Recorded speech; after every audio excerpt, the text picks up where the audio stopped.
జన విజ్ఞాన వేదిక ఆంధ్రప్రదేశ్.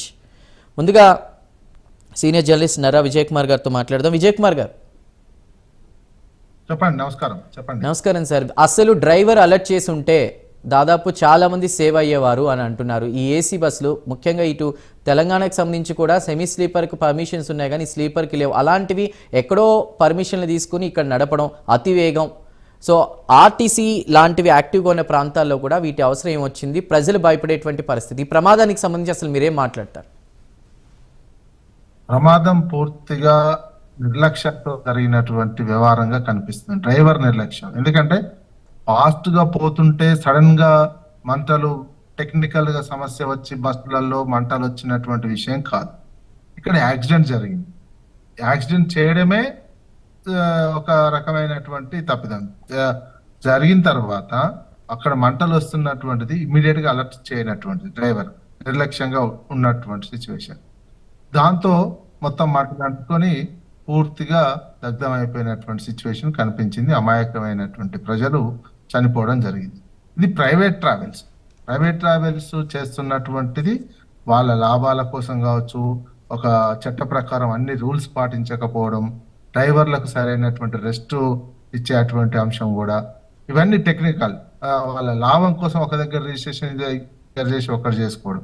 మరి వీటన్నింటిని ఎవరు ప్రోత్సహిస్తున్నారు? ప్రభుత్వాలు ప్రోత్సహిస్తున్నాయి.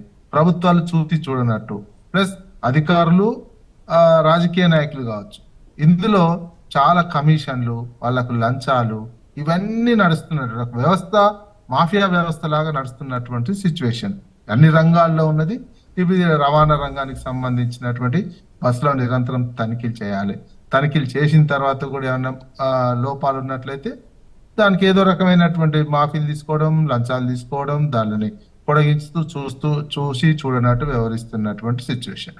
మనం కూడా ఏంటంటే ఇట్లాంటి ప్రమాదాలు జరిగినప్పుడు మాట్లాడుకుంటాం. ప్రమాదాలు జరిగినప్పుడు డిబేట్లు పెట్టుకుంటాం, ఇవన్నీ చేస్తారు. అధికారులు భవిష్యత్తులో జరగకుండా ఇట్లాంటి చర్యలు తీసుకుంటామని చెప్తారు.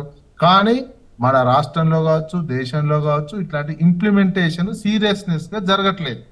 ప్రధాన కారణం నిర్లక్ష్యమే. అటు ప్రభుత్వ అధికారుల కాంచి, రాజకీయ వ్యవస్థ దగ్గర నుంచి, ఇటు ప్రైవేట్ ట్రావెల్స్ ఉన్నటువంటి వాళ్ళు ఈ నిర్లక్ష్యంతో కింద స్థాయిలో ఇంప్లిమెంటేషన్ చేస్తున్న డ్రైవర్ల స్థాయిలో కూడా మరింత నిర్లక్ష్యం. వాళ్ళు ఏదైనా యాక్సిడెంట్స్ కావచ్చు, నడుపుతున్నటువంటి సిచ్యువేషన్ లో కావచ్చు, ఆ స్టాఫ్ ఆ రకమైన మొత్తం వ్యవస్థ. విజయ్ గారు, అదే నేను స్టార్టింగ్ లో కూడా ఇంట్రోలో చెప్పా. ఇలాంటి ప్రమాదం జరిగినప్పుడు దిద్దుబాటు చర్యలు, ఎక్స్గ్రేషియా ప్రకటించడం, తర్వాత మర్చిపోవడం, దీనికి ఒక ఎండ్ కార్డ్ ఎప్పుడు ఎలాంటి చర్యలు తీసుకుంటే బాగుంటుంది, ఎలాంటి నిబంధనలు ఉండాలి అంటే అక్కడ ఉన్నటువంటి వాళ్ళు చెప్తుంది, ప్రత్యక్ష సాక్షులు ఎవరైతే ఉన్నారో వాళ్ళు హ్యామర్స్ లేవు సరిగా, అంటే అక్కడ ఉన్నటువంటి వేరే డ్రైవర్ ఎవరైతే ఉన్నారో వాటర్ బాటిల్తో తీసుకొచ్చి ఆర్పడం, అది కూడా అలాంటి రోడ్స్లో వెళ్ళినప్పుడు దానికి ఒక కెమెరా సిస్టమ్, బస్సు యాజమాన్యాలు పర్యవేక్షించాల్సిన అవసరం ఉందా? ఇవన్నీ ఉంటాయి, రూల్స్ అండ్ రెగ్యులేషన్స్ లో ఉంటాయి. ఇంప్లిమెంటేషన్ దగ్గరనే కదా సమస్య అంతా. ఇంప్లిమెంటేషన్ జరిపించేటువంటి వ్యవస్థ నిర్లక్ష్యంగా ఉంటున్నారు పైనుంచి కింది వరకు. చట్టాలు ఉంటాయి, చట్టాలకు సంబంధించినటువంటి నిబంధనలు ఉంటాయి, చట్టాల తర్వాత రూల్స్ ఉంటాయి, కానీ ఏవి పాటించట్లేవు.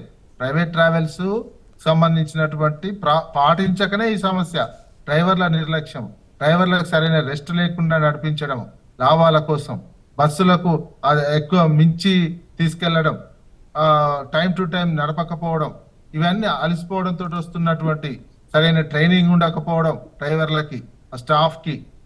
ఆర్టీసీకి ఉన్నటువంటి ట్రైనింగ్ వాళ్ళకి జీతాలు తక్కువ ఉంటాయి. వీటన్నిటిని మళ్ళీ మెయింటైన్ చేయడం కోసం బస్సులో టెక్నికల్ సమస్య ఉన్నా, రిజిస్ట్రేషన్ సమస్య ఉన్నా, ఇంకేదైనా సాంకేతిక పరమైనటువంటి ఉన్నా, యాక్సిడెంట్ జరిగే ప్రాంతాల్లో డ్రైవర్లు నడపాల్సినటువంటి తీరు విషయంలో ఇవన్నీ కూడా నిర్లక్ష్యం చేస్తున్నటువంటి పరిస్థితి కనిపిస్తుంది. ఈ నిర్లక్ష్యానికే ఈ రకమైనటువంటి బయతున్నాయి.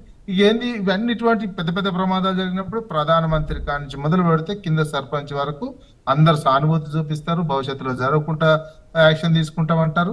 కానీ మళ్ళా జరుగుతూనే ఉంటాయి, అవి కొనసాగుతూనే ఉన్నాయి ఈ ప్రమాదాలు. ఇంప్లిమెంటేషన్ అనేది చాలా సీరియస్ గా ఉండాల్సినటువంటి, చాలా పర్యవేక్షణ లోపం. ఇంప్లిమెంటేషన్ లో పర్యవేక్షణ చాలా తీవ్రంగా ఉండాలి.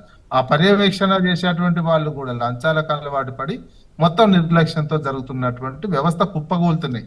అన్ని వ్యవస్థలు భారతదేశంలో, రాష్ట్రంలో కావచ్చు కుప్పగూలుతున్నటువంటి దశ ఉన్నాయి.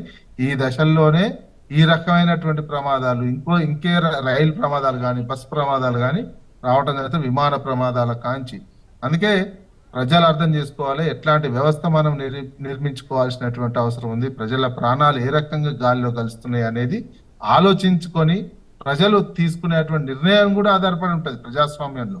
కేవలం ఇంత నిర్లక్ష్యం వ్యవస్థ అంతా కులిపోతున్నటువంటి మనం అందుకు ఆ రకమైనటువంటి యాక్షన్స్ ఉండాలి, అధికారుల మీద చర్యలు ఉండాలి, కింద డ్రైవర్ల కాంచి రాజకీయ నాయకులు తప్పు చేస్తే కూడా యాక్షన్స్ తీసుకోవాల్సినటువంటి పరిస్థితి ఈ సమాజంలో రావాల్సినటువంటి అవసరం ఉంది. రైట్ విజయ్ గారు, మాట్లాడదాం. ఆనంద్ బాబు గారు ఉన్నారు, state president BC student federation నుంచి. ఆనంద్ బాబు గారు,